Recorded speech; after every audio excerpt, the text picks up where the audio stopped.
ప్రవర్తన మారదు, మా జీవితం మారదు, మేము ఇలాగే ఉంటాం అన్నంత కఠినత్వములోనికి వెళ్ళిపోయారు. అంటే సంఘము చనిపోయినట్ట, బ్రతికి ఉన్నట్ట.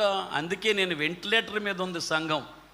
మీరేమైనా అనుకోండి, ఆ మాట చదువమ్మా. చావనయ్యున్న మిగిలిన వాటిని, ఇప్పటికే చాలామంది సంఘములో చనిపోయినారంట, ఆధ్యాత్మికంగా చనిపోయినారు. జీవించుచున్నామన్న పేరుకి మాత్రమే బ్రతికున్నారు, చనిపోయినారు. కాబట్టి ఇప్పుడు నువ్వేం చేయాలా?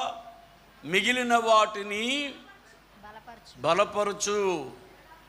వాళ్ళకి చనిపోయే స్థితిలో ఉన్నారు. నిన్ను చూసి వాళ్ళు కూడా చనిపోవడానికి నీ దారిలోకి వచ్చేసారు. వాళ్ళు కూడా కనీసం ఎప్పటికైనా నీవేం చేయాలి? వాళ్ళని బలపరచు. ఆధ్యాత్మికంగా